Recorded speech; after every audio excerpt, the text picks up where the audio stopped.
Assalamualaikum warahmatullahi wabarakatuh. Innal hamdalillah nahmaduhu wa nasta'inuhu wa nastaghfiruh wa na'udzu billahi min shururi anfusina wa sayyiati a'malina. May yahdihillahu fala mudilla lahu wa may yudlil fala hadiya lahu. Asyhadu an la ilaha illallah wahdahu la syarika lah wa asyhadu anna Muhammadan 'abduhu wa rasuluhu la nabiyya ba'dah. Khafillah rahimakumullah. Pada kesempatan yang baik dan diberkahi ini, kita akan membahas salah satu tema sebagai lanjutan dari beberapa pembahasan terdahulu, yaitu tentang bahaya kesyirikan. Dan secara khusus kita akan bahas tentang bahaya kesyirik asghar. Telah kita bahas pada beberapa pertemuan terdahulu di mana para ulama membagi bentuk kesyirikan atau kategori dan jenisnya menjadi dua. Yang pertama adalah asyirkul akbar atau syirik akbar, dan yang kedua adalah asyirkul asghar. Di dalam mendefinisikan dan membagi serta menjelaskan dua kategori atau bentuk kesyirikan ini, para ulama menjelaskan bahwa perbedaan di antara keduanya, yaitu di antaranya syirik akbar menjadikan pelakunya keluar dari Islam. Kenapa? Karena asyirkul akbar adalah perbuatan yang menafikan ketauhidan secara mutlak, yaitu menjadikan Allah Subhanahu wa ta'ala, menjadikan makhluk-makhluk lain sebagai sekutu bagi Allah Subhanahu wa ta'ala dalam hak-haknya. Adapun syirik asghar, dijelaskan para ulama, dia adalah dosa besar, bagian dari kabair, akan tetapi tidak menyebabkan pelakunya keluar dari Islam. Hal ini sebagaimana dijelaskan oleh Syekh Muhammad ibn Shalih al-Utsaimin rahimahullah ketika menjelaskan makna syirik asghar. Beliau mengatakan, kullu amalin qawli aw fi'li utliqa alaihi syari' wasfa syirk lakinnahu la yunafi at-tauhida munafatan mutlaqah. Beliau mendefinisikan syirik asghar adalah setiap amal, baik berbentuk qaul, ucapan, au fi'li, ataupun perbuatan yang disebutkan sebagai kesyirikan oleh syariat. Di dalam hadis biasanya Rasulullah SAW menjelaskan syirik asghar ini dengan kata atau diksi disebutkan dengan kata syirik atau memasukkannya sebagai bentuk perbuatan kesyirikan. Nanti contohnya kita akan bahas lebih lanjut. Yang disebutkan sebagai kesyirikan oleh syariat atau disifati oleh syariat dengan kesyirikan, akan tetapi lakinnahu la yunafit tauhida munafatan mutlaqah, akan tetapi perbuatan dan perkataan tersebut tidak menafikan tauhid secara mutlak atau secara total, secara keseluruhan. Kemudian ulama yang lain menjelaskan, ini sekaligus menjelaskan perbedaannya antara syirkul akbar dengan asyirkul asghar. Misalnya Syekh Muhammad ibn Abdul Aziz Al-Qar'awi rahimahullah menjelaskan bahwa man mata ala syirki dakhalan nar, barang siapa yang mati membawa dosa syirik maka ia masuk neraka. Fa in kana syirkan akbar,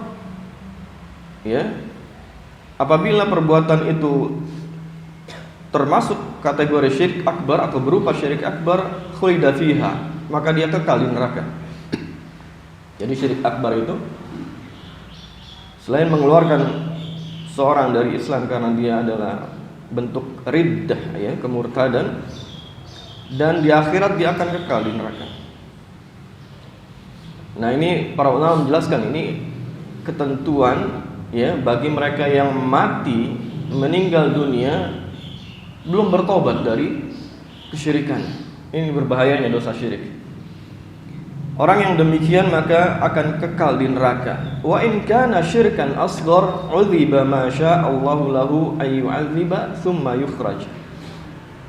Adapun jika syiriknya adalah syirik asghar, maka ia diazab sesuai kehendak Allah. Kemudian ia dikeluarkan dari neraka. Ini adalah syarah penjelasan dari Syekh Muhammad Al-Qara'awi terhadap kitab Tauhid, dalam syarah kitab Tauhid. Ikhwanillahi rahimakumullah, mari kita lihat bagaimana para ulama menjelaskan macam atau ragamnya bentuk syirik asghar apa saja. Yang paling detail adalah ketika diantaranya Ibnu Abbas radhiyallahu taala menafsirkan ayat di dalam surah Al-Baqarah ayat ke-22, di mana Allah taala berfirman, a'udzubillahi minasyaitonir rajim, alladzi ja'ala lakumul arda firasya was samaa'a binaa'a wa anzala minas samaa'i maa'an fa akhraja bihi minas thamarati rizqan lakum fala taj'alu lillahi andada wa antum ta'lamun. Dialah Allah yang telah menjadikan bumi sebagai hamparan bagi kalian dan langit sebagai atap. Dan Dia Allah menurunkan air atau hujan dari langit. Lalu Dia menghasilkan dengan hujan itu segala macam buah-buahan, rizqan lakum, sebagai rizki untuk kalian. Kemudian Allah menutup ayat ini dengan kalimat larangan, fala taj'alu lillahi andada wa antum ta'lamun. Karena itu, janganlah kalian mengadakan sekutu-sekutu bagi Allah. Andad adalah sekutu-sekutu atau tandingan bagi Allah Subhanahu wa taala. Wa antum ta'lamun, padahal kalian mengetahui. Para ulama ketika menafsirkan ayat ini, diantaranya sebelum kita membahas tafsir Ibnu Abbas, wa antum ta'lamun, padahal kalian mengetahui bahwa makhluk-makhluk apapun, siapapun, segala macam makhluk itu tidak punya kekuasaan dan kemampuan untuk menjadikan bumi sebagai hamparan bagi kalian.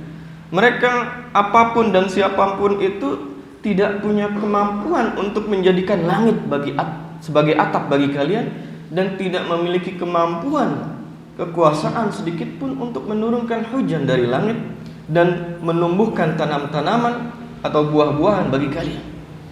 Sehingga tidak layak sedikit pun mereka, makhluk apapun dan siapapun itu, disematkan kepada mereka hak-hak rububiyah Allah Subhanahu wa taala, atau dijadikan andad, dijadikan tandingan bagi Allah Subhanahu wa taala.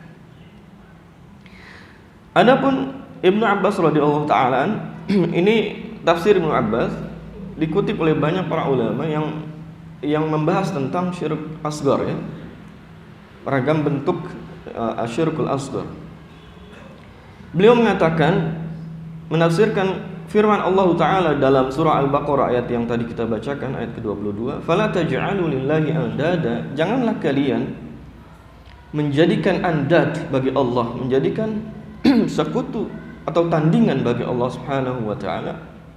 Beliau menafsirkan bahwa kata al-andad adalah asyirk. Ini adalah kesyirikan. Allah melarang, ya, kita atau siapapun manusia melakukan kesyirikan. Ibnu Abbas mengatakan, akhfa min dabibin namli ala safatin sauda fi zulmatil lail, yaitu kesyirikan yang lebih tersembunyi, lebih samar, ya, dari semut hitam yang berada di atas batu hitam di tengah gelapnya malam. Di tengah kegelapan malam. Itu bayangkan.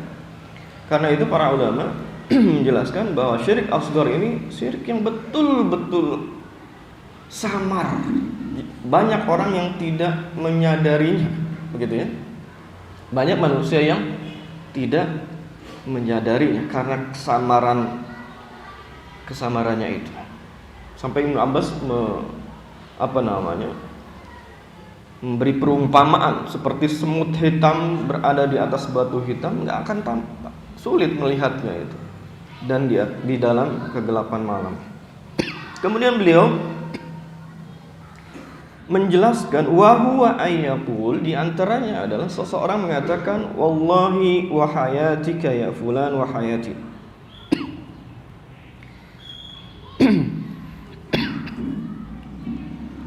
Beliau menafsirkan, menjelaskan maksudnya, bentuk syirik asghar ini diantaranya adalah ucapan seseorang bersumpah, ya, dengan nama Allah dan disandingkan sumpahnya dengan makhluk. Wallahi wa hayatik wa hayati, demi Allah, demi hidupmu, demi hidupku, wahai fulan. Ini kan banyak beredar ya di masyarakat, ya, ucapan-ucapan sumpah di mana seseorang menyandingkan, ya, nama Allah Subhanahu wa taala, ya, dengan nama makhluknya. Dengan kata lain dia bersumpah dengan nama makhluk. Ya, ada yang mengatakan demi malaikat, ya, demi langit dan bumi dan seterusnya. Yang paling banyak beredar itu demi Rasulullah. Tidak mau. Haram hukumnya seorang bersumpah dengan menggunakan nama selain Allah Subhanahu wa taala. Bersumpah atas nama selain Allah. Kemudian apa lagi? Ibnu Abbas radhiyallahu an mengatakan wa yaqul laula kalbat hadza la atana lusus wa laulal bad fid dari la atal lusus. Ini ucapan yang juga banyak tidak disadari oleh yang mengucapkannya. Kalau bukan karena anjing ini, pasti kita akan kemalingan. Kalau bukan karena angsa ini, Ibnu Abbas mengatakan al-bilt, kalau bukan karena angsa ini, kan banyak ya masyarakat yang memelihara angsa atau anjing untuk penjaga rumah. Kalau bukan karena anjing ini atau karena bukan angsa ini, pasti kita kecurian itu. Ini ucapan-ucapan yang tidak boleh. Ya.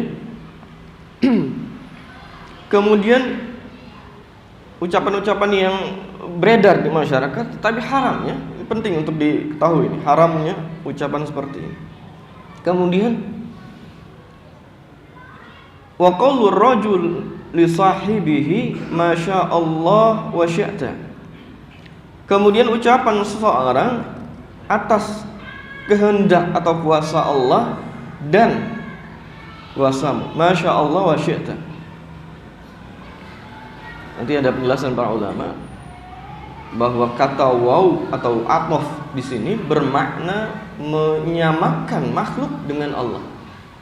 Masya Allah wa syi'ta, ini tidak boleh atas kehendak atau kemampuan atau kekuasaan Allah dan juga kehendakmu, ini tidak boleh. Kemudian Ibnu Abbas ketika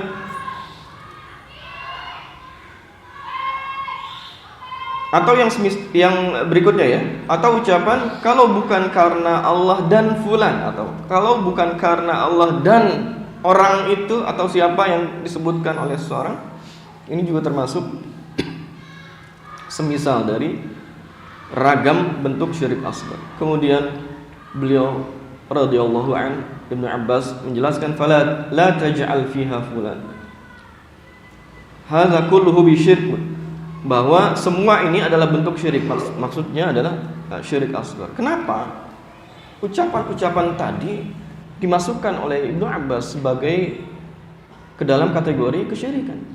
Karena perbuatan-perbuatan tadi sesungguhnya adalah bentuk menyamakan, ya, menjadikan makhluk siapapun yang tadi disebutkan, apakah manusia atau hewan, manusia dalam sumpah misalnya tadi, ya, demi Rasulullah, demi malaikat misalnya, ya, atau benda-benda yang lain, yang intinya adalah semua makhluk itu, siap apapun yang diucapkan dalam ucapan-ucapan yang dicontohkan tadi, menjadikan mereka semua itu sebagai tandingan bagi Allah Subhanahu wa taala. Karenanya oleh Ibnu Abbas radhiyallahu an dimasukkan sebagai kategori kesyirikan. Nah, inilah salah satu bentuk yang dijelaskan oleh para ulama, syirik asghar yang jarang sekali diketahui oleh manusia. yaitu kita simpulkan yang pertama adalah bersumpah atas nama selain Allah, baik bersumpah atas nama Rasulullah, bersumpah dengan nama malaikat, bersumpah dengan nama tokoh tertentu dan sebagainya. Rasulullah SAW terkait hal ini secara khusus menjelaskan dalam sebuah hadis yang diriwayatkan oleh Imam At-Tirmidzi, "Man halafa bi ghairillahi faqad kafara aw asyrak." Barang siapa yang bersumpah atas nama selain Allah bi ghairillah, maka ia telah kafir atau musyrik.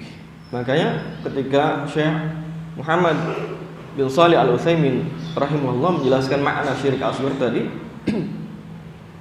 yaitu setiap perkataan atau perbuatan yang disebutkan oleh syariat, mudahnya kita dapat di dalam dalil seperti contoh yang barusan kita bacakan, yaitu hadis Rasulullah SAW bahwa perbuatan itu dimasukkan sebagai kategori kesyirikan.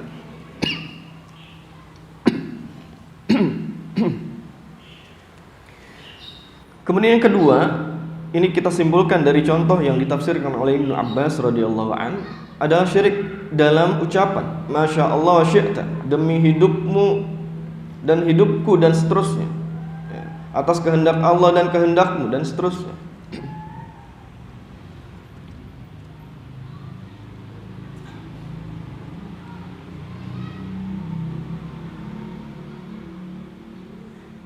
Kemudian dijelaskan oleh para ulama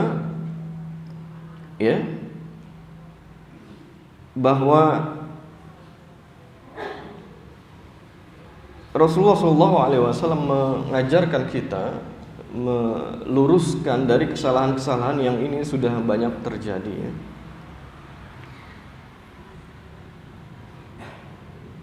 Ada seorang Yahudi yang mengatakan kepada para sahabat,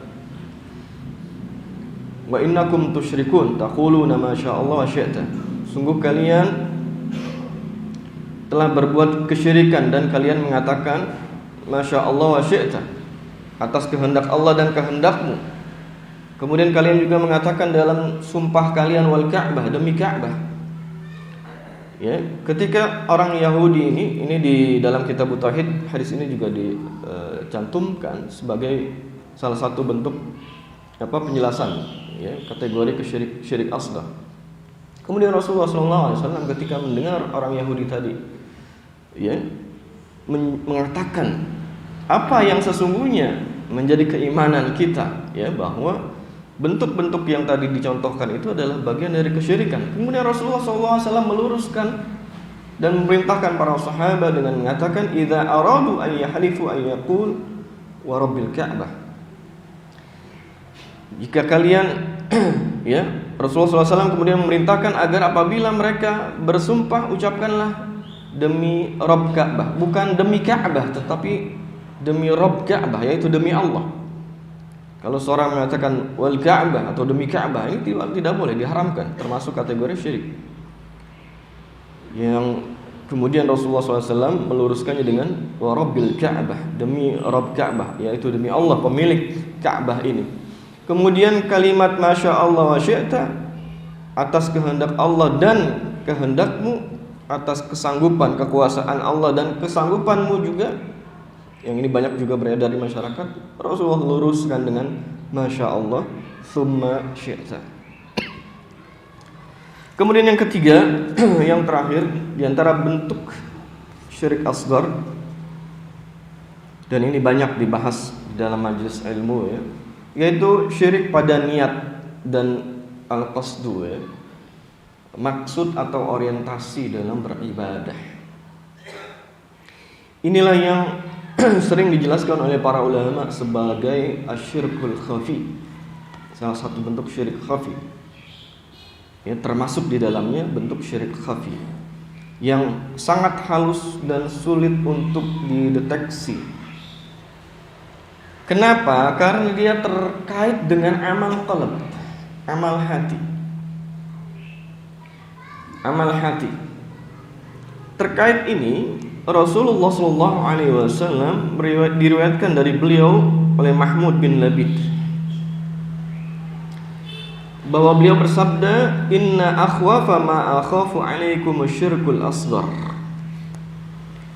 Sungguhnya yang paling aku khawatirkan akan menimpa kalian adalah syirik asghar. Lalu kemudian para sahabat bertanya, ya, ini bentuk hirs, semangat para sahabat radhiyallahu taala anhum ajma'in untuk mencari ilmu, ya. Ketika Rasulullah menjelaskan sesuatu, mereka kejar dengan pertanyaan lanjutan demi mendapat penjelasan lebih rinci atau detail. Kemudian mereka bertanya, qalu wa masyirkul asghar ya Rasulullah. Lalu apa yang dimaksud dengan syirik asghar itu ya Rasulullah? Rasulullah SAW mengatakan ar-riya, yaitu ar-riya. Nah, ini para ulama menjelaskan kenapa beliau SAW mengatakan bahwa syirik asghar itu adalah riya. Di sini bukan bermaksud membatasi bahwa syirik asghar itu hanya, ya, dalam bentuk riya. Ini adalah karena besarnya perhatian, ya, untuk menarik perhatian orang bahwa riya itu sangat berbahaya sekali. Yaqulullahu azza wa jalla lahum yaumal qiyamah. Kemudian Rasulullah mengatakan, Allah Subhanahu wa taala, Allah azza wa jalla akan mengatakan kepada pelaku ibadah yang menyertakan ibadahnya dengan riya itu pada hari kiamat, idza juziyan nasu bi a'malihim, apabila atau ketika manusia mendapat balasan atas amal-amal perbuatan mereka, Allah mengatakan kepada pelaku riya, idhabu ilal ladzina kuntum tura'una fid dunya fanzuru hal tajiduna indahum jazaan. Pergilah kalian, temuilah orang yang kalian tujukan perbuatan riya di dunia itu. Lalu lihatlah, apakah kalian mendapatkan balasan dari mereka?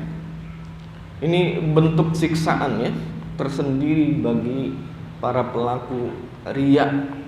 Orang beramal salih karena niat atau orientasi pujian dari orang lain.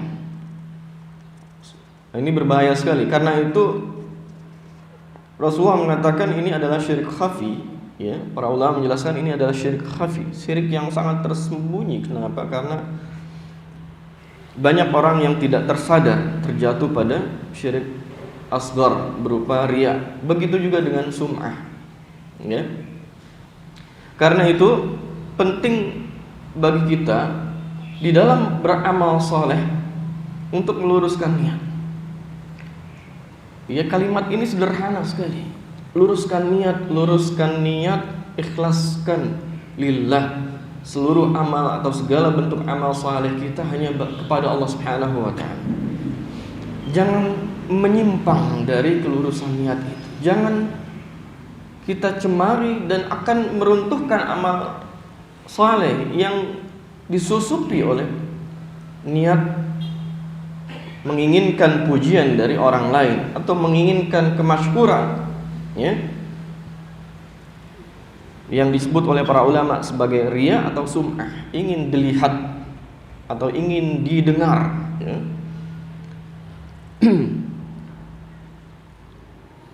Tentu ini bukan menafikan perintah kita untuk beramal saleh dalam bentuk amal-amal zahiriyah atau lahiriyah, bukan, ya. Ini dijelaskan oleh para ulama, membuat kita harus mewaspadai pentingnya meluruskan hati kita masing-masing. Jangan berbelok dengan orientasi duniawi yang akan menggugurkan pahala amal kita dan mengancam kita dari segala macam bentuk, ya, perbuatan kesyirikan. Karena itu para sahabat radhiyallahu anhum senantiasa merasa khawatir, ya, terjatuh kepada kesyirikan, baik syirik akbar termasuk di dalamnya syirik asghar. Abu Bakar radhiyallahu an meminta petunjuk kepada Rasulullah SAW bagaimana cara kita menghindari kesyirikan, ya, segala macam bentuk kesyirikan. Dan Rasulullah SAW mengajarkan satu doa yang ini penting untuk kita baca setiap waktu. Kita minta kepada Allah Subhanahu wa taala dari perlindungannya dari segala macam bentuk kesyirikan. Allahumma inni a'udzubika an usyrika bika syai'an wa ana a'lamu wa astaghfiruka lima a'lam. Saya ulangi, Allahumma inni a'udzubika an usyrika bika syai'an wa ana a'lamu wa astaghfiruka lima la a'lam. Ya Allah, sungguh aku berlindung kepadamu dari menyekutukanmu di saat aku mengetahuinya atau dalam perbuatan yang aku mengetahuinya, dan aku mohon ampunan dari sesuatu atau dari kesyirikan yang aku tidak ketahui atau aku tidak sadari. Ini diriwayatkan oleh Imam Al-Bukhari terkait doa meminta perlindungan dari segala macam perbuatan kesyirikan. Demikian ikhwan fillah rahimakumullah, kajian atau pembahasan kita pada kesempatan kali ini. Semoga Allah Subhanahu wa taala melindungi kita dari keterjatuhan, ketergelinciran, ya, ke dalam perbuatan kesyirikan, segala macam perbuatan kesyirikan. Wallahu a'lam bishawab. Wa sallallahu ala nabiyyina Muhammad wa ala alihi wa sahbihi wasallam. Subhanakallahumma wa bihamdika asyhadu an la ilaha illa anta astaghfiruka wa atubu ilaik. Assalamualaikum warahmatullahi wabarakatuh.